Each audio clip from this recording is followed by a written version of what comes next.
Good afternoon. You know, there are moments in this life, and I mean this literally, when the pure, unadulterated evil is unleashed on this world. The people of Israel lived through one such moment this weekend.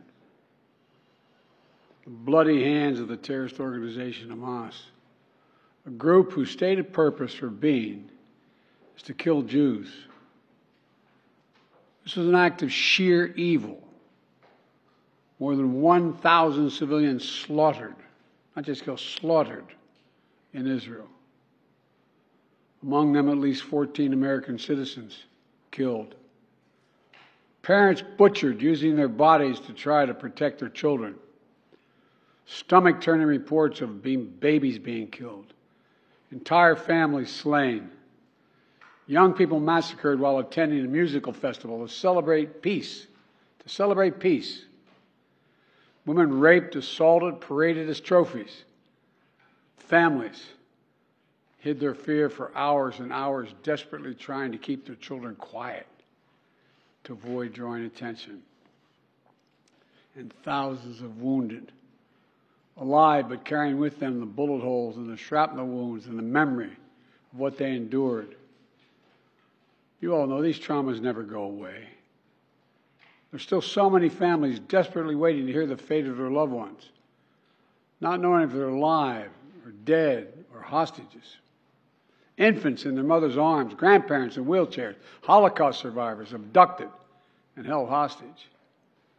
Hostages whom Hamas has now threatened to execute in violation of every code of human morality. It's abhorrent.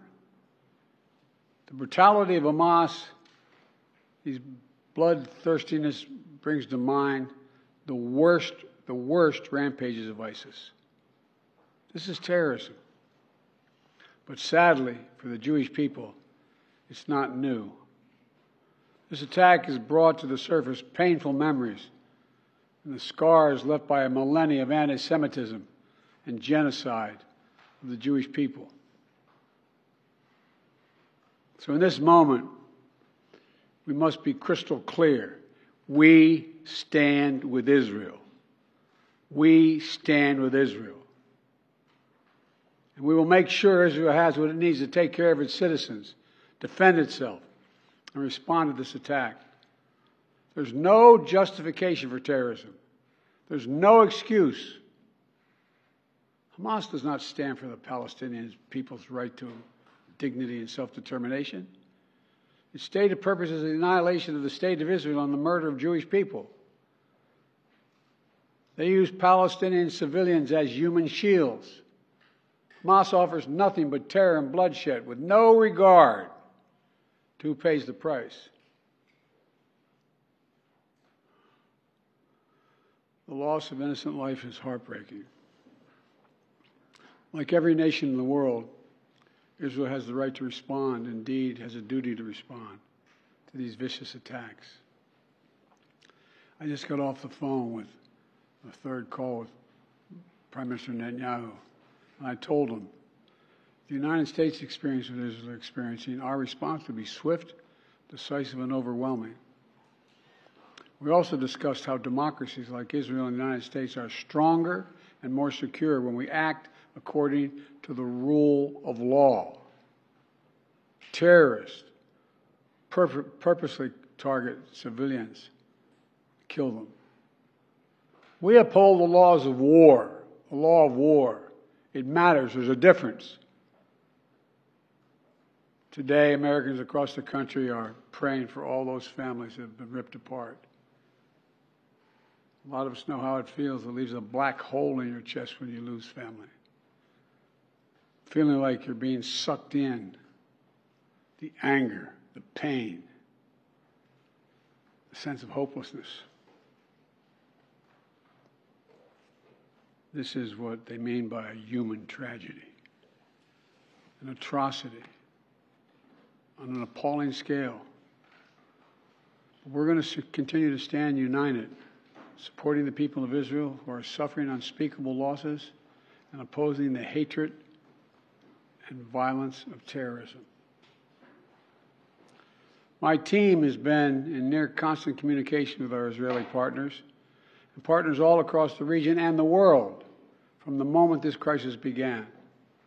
We're surging additional military assistance, including ammunition and interceptors, to replenish Iron Dome. We're going to make sure that Israel does not run out of these critical assets to defend its cities and its citizens.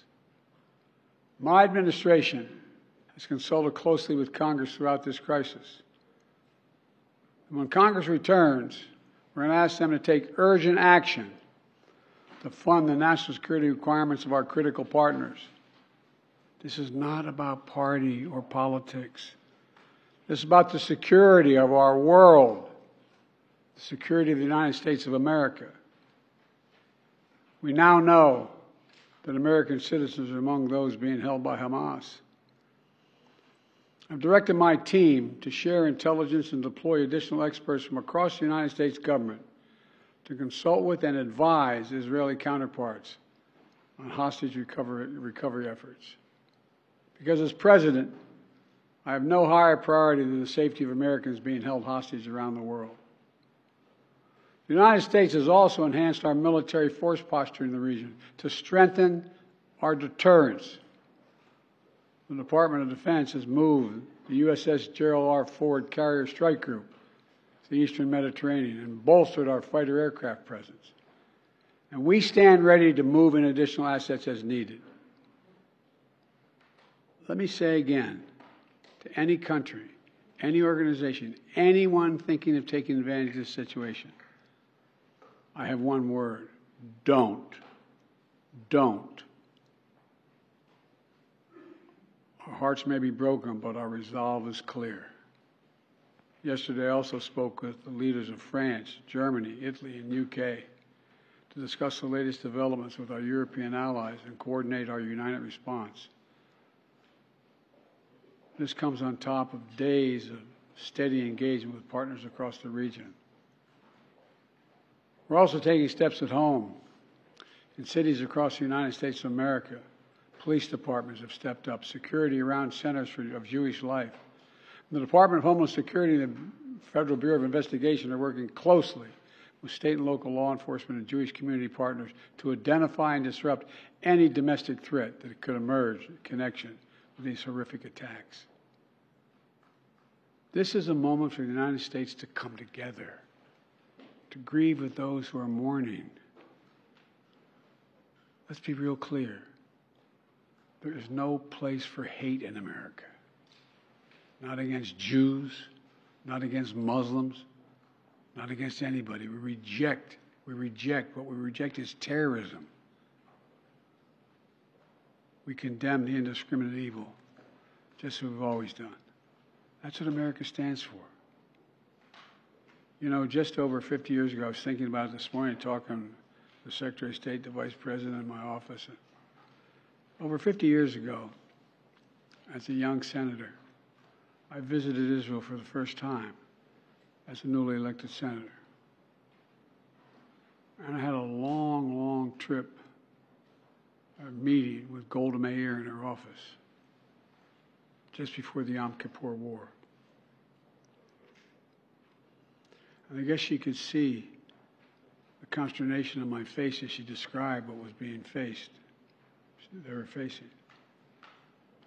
We walked outside in that sort of hallway outside her office to have some photos. She looked at me all of a sudden and said, "Would you like to have a photograph?" And so I got up and followed her out. We were standing there silent, looking at the press. She could tell, I guess, I was concerned. She leaned over and whispered to me. She said, "Don't worry, Senator Biden. We have a secret weapon here in Israel." My word is what she said. We have no place else to go. We have no place else to go. For 75 years, Israel has stood as the ultimate guarantor of the security of Jewish people around the world, so that the atrocities of the past could never happen again. And let there be no doubt, the United States has Israel's back. We will make sure the Jewish and democratic state of Israel can defend itself today, tomorrow, as we always have. It's as simple as that. These atrocities have been sickening. We're with Israel. Let's make no mistake. Thank you. Mr. President, what was your reaction?